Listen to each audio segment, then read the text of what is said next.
Brighton 2, Tottenham 2. Tottenham escape with a point this afternoon on the South Coast. Welcome into Top the Perch. I am your host, as always, Nick Burt. As I said, escape with a point. Think that's the best way to put it. A kind of dreadful first half for Tottenham Hotspur leads to a very better played second half. Very better. I know that doesn't sound good, but it was a better played second half that ends up with a goal off a Brighton player to level the game. Richarlison scores late in the first half to really start the comeback, and that was, we'll get to it. It was a difficult day for Tottenham, at least, honestly, most of the game. I won't even say first half was just dreadful, second half they dominated. Because it really wasn't like that. Felt like Brighton kind of always had control of this game from start to finish. Just ended up this time being that Tottenham found two goals kind of out of nowhere. It was first 10 minutes of the game, and Brighton just dominating the game. Minta gets a goal in the 8th minute to give Tottenham a 1-0 lead. And it's like, wow, we're doing this already. It's a bury your head in your face moment. It's like, guys, it's the 8th minute. Let's figure this out here. And there was a little bit of an attack past that, but Brighton would still control the game up to that half-hour point, and then Ajayi gets the goal in the 31st minute, and Brighton are up 2-0 just past the half-hour mark in this game, and it's like, okay, let's just keep it moving here. Let's play the last 60 and get this over with, because that's truly how this game felt. Kind of a broken play in the 43rd minute across into Richarlison. Richarlison takes a shot that bounces off the keeper. Diving, deflects, back of the net. 2-1. Tottenham are somewhat back in this game as they go into the half. As I mentioned, it was kind of more of the same in the second half. It's just Brighton weren't getting as many shots.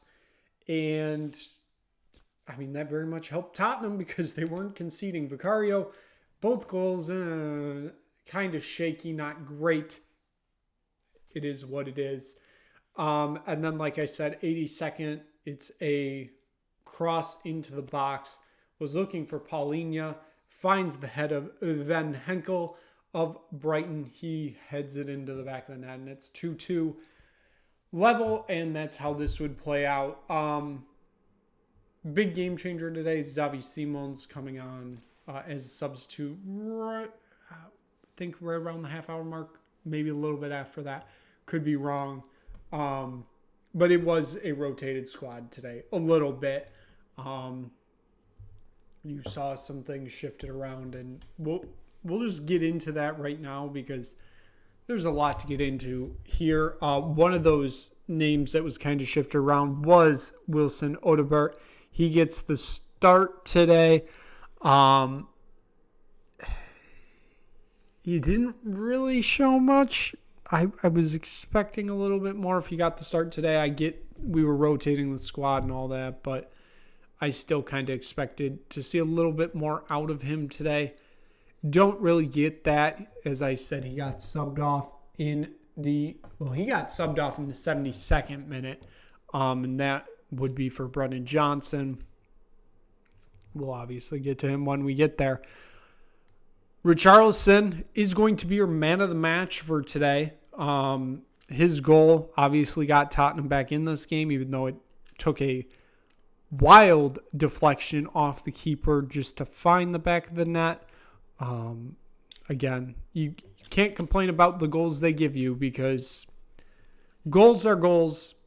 Doesn't matter if they are the, Puskas Award winner or the truly worst goal you've ever seen.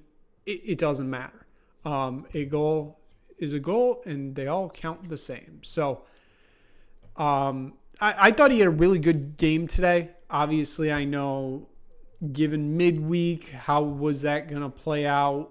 I thought he looked pretty decent. Obviously, not the greatest, but I didn't think he was terrible. Obviously gets the goal. It felt like he had a few other opportunities in there. Give him an 8-4 for the day. And as I said, that is good enough for man of the match. Mohamed Kudus, he gets an 8-1. I say this every time, but what a special player he is. He is just absolutely incredible to watch. My biggest worry is we are going to run him into the ground because I couldn't tell you if we've subbed him off once this year. I think he's played every single minute so far this season. I could be wrong there, but we are going to run him into the ground with the way we're playing him. Obviously, we'll get into what Wednesday is when we get there, but I'm hoping that we don't see him in the starting 11 because that's a game where we shouldn't need him, and the squad can be fully rotated for that one. But Mohamed Kudus, he gets the assist on the Richarlison goal. Like I said, he is a very special player. Incredible on that right wing. I'm very happy with the money we spent on him this summer. He is an absolute quality signing. Rodrigo Bentancur, he gets the start in that midfield today. 7-4. I didn't think he was terrible. Obviously, grading-wise, technically, if you're already looking at it, obviously, technically the worst of the midfield, but I still thought he had a good game. He ended up getting subbed off in the 61st minute, and that was for Javi Simons. So, again, we'll get to him when we get to him. Joao Palhinha plays all 90 today.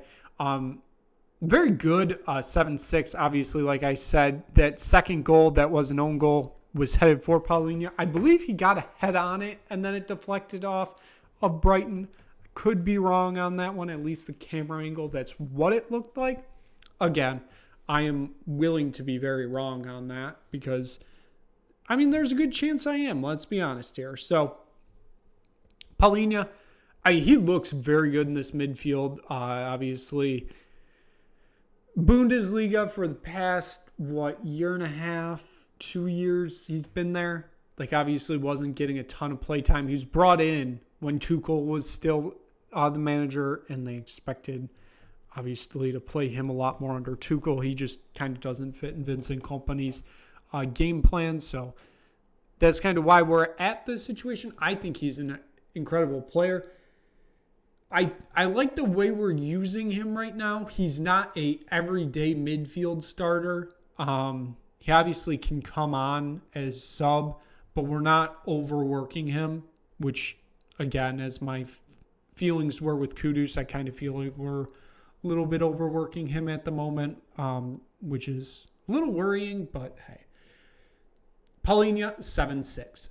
Lucas Bergvall, a 7-5. I thought he had a decent day. It wasn't as good as, what I thought Wednesday was or what Saturday was before that. He got subbed off in the 89th minute. So he basically played all 90. Decent day. Could have been a lot worse, 7-5. Destiny Udogie. That is a name I have not said in the starting lineup for a long time. He gets the start today over Jed Spence. Obviously, Spence has started, I believe, every game this season on that left. So rotation was needed. Udogie gets his first start. It was what it was, 6-9. I didn't think it was the best of days for any of the back line. Obviously, the 2 goals, not the greatest. So, yeah. Destiny Udogie, 6-9 on the day. Mickey Van de Ven, I didn't think he had the greatest of days today. He gets a 6-7, although he is still very integral to this starting lineup. I just felt like Brighton found a way to broke him down and constantly exploited that, and it just led to a poor game from him today. And those games happen. Like, I'm not saying this is going to be a trend because I don't think it will be, but like, these games happen, players have off days, and we live and we learn and we move on. Christian Romero is 7-7 on the day. I thought he was the best player on the back line. That's basically the case all the time, but very decent performance today. I don't know why I didn't color it in green and instead it's colored in orange. Whatever. Yellow card today did feel like that could have kind of been avoidable, but the media is going to play up, that Romero is just out of control now because he got a yellow card against Brighton, and I think it was like in the 80th something minute. That narrative is going to come. I mean, it is what it is. He isn't one of those players. Simple as that. And then Pedro Porro, he gets the start on the right as normal. He does get subbed off today in the 89th minute, obviously. Almost plays the full 90 for Jed Spence, who does get some playtime today. Vicario gets a 6-1. I mean, it is what it is. Vicario, like I said, the 2 goals, at least the second one, he probably could have done better. But, again, here we are. Is what it is. 6-1. We at least got away with a point in this one. Let's take a look at those subs. Xavi Simons comes on in the 61st minute. Gave him a 6-9 for the day.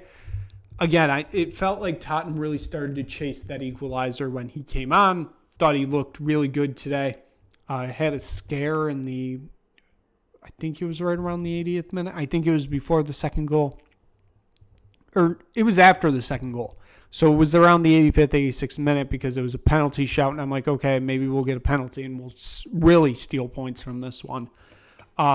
He was fine. So we're good there. 6-9 on the day. Brennan Johnson comes on in the 71st minute. Or 72nd minute, I'm sorry. 6-5.